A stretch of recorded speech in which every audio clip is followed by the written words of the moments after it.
Chers collègues, le bilan de la stratégie régionale de transition énergétique, d'adaptation et de préservation des ressources du territoire face aux enjeux du changement climatique témoigne une ambition et des moyens élevés mobilisés par la région.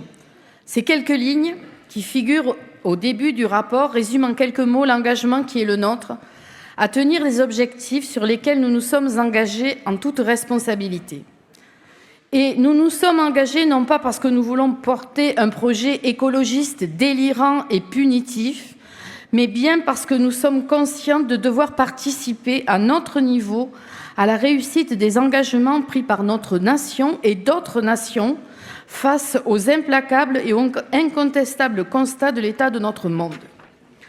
Alors, à un moment de notre histoire où certains s'emploient à faire de l'écologie une nouvelle source de division, d'opposition, de populisme rance, nous continuons de nous engager avec un volontarisme et lucidité pour la qualité de l'air, de l'eau, des sols, pour tenter de limiter l'emballement climatique et adapter nos territoires aux changements déjà en œuvre. Et nous portons une approche qui est la seule qui puisse permettre de fédérer sur ces sujets pour que les différentes forces vives du territoire consentent à mettre leurs efforts en commun dans l'intérêt général. Parce que celles et ceux qui paient déjà le prix de l'inaction avec leurs problèmes de santé, de pouvoir d'achat, de conditions de vie, méritent mieux que des blocages, toujours les mêmes, portés par des rhétoriques éculées qui opposent de manière simpliste l'impératif économique, l'emploi ou les libertés individuelles à la transformation écologique que nous défendons. Certains changements d'habitude, perçus en leur temps comme des atteintes à la liberté, des menaces sur les emplois, sont à présent vécus comme des évidences. Il ne viendrait à personne l'idée de fumer au cinéma, dans un train. Cette contrainte pour les fumeurs qui a été acceptée apporte un bénéfice santé et un confort à tout le monde. La démocratie française n'en est pas pour autant brimée et l'industrie du tabac continue de prospérer. Alors il est à souhaiter que d'ici peu, des changements de nos habitudes quant à la mobilité, à l'alimentation, au tourisme n'apparaîtront plus comme une perte de liberté, de confort ou de privilège, mais comme une évidence au regard des bénéfices essentiels constatés par chacun. Alors oui, c'est un changement de nos habitudes à tous les niveaux qui est ici porté à travers ce bilan et ses perspectives. C'est une vision large et une action de long terme nécessaire pour préserver nos territoires.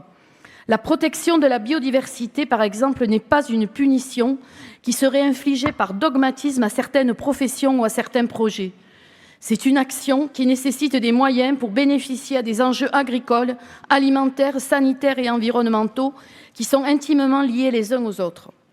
Si je prends un autre exemple, je prendrai celui de l'objectif affiché de 75% de produits locaux, bio ou de qualité dans les repas servis aux lycéens sans impact sur le coût pour les familles. À mi-mandat, nous sommes à 30,3%. Il ne s'agit pas de contrarier par principe les gestionnaires des établissements ou d'imposer un dogme alimentaire. Cette initiative a un impact économique positif sur l'agriculture, sur la qualité de nos sols, sur le pouvoir d'achat des familles, mais aussi sur la santé des exploitants agricoles et celle des lycéens. Une transformation positive est là bien engagée. La stratégie est nourrie des apports de la science, des réalités et des acteurs du terrain et profite au plus grand nombre. Les actions sont concertées, elles sont cohérentes, elles sont transversales et elles sont financées. Les résultats sont mesurables. Cette transformation et toutes les autres listées dans ce rapport, nous affirmons ici vouloir les poursuivre et les amplifier pour tenir nos objectifs, car notre devoir est de toujours mieux protéger la santé des humains, mais celle aussi de tout le vivant. La politique régionale n'entend pas reculer devant la difficulté et céder à la facilité ou au populisme devant les problèmes générés par les excès d'une part de l'humanité et qui nous impactent largement en Occitanie. C'est avec conviction et avec une grande conscience de notre responsabilité collective quant à des enjeux fondamentaux et supérieurs que ceux de la préservation du vivant que je voterai ces bilans et les perspectives de travail et d'action qui en découlent. Je vous remercie.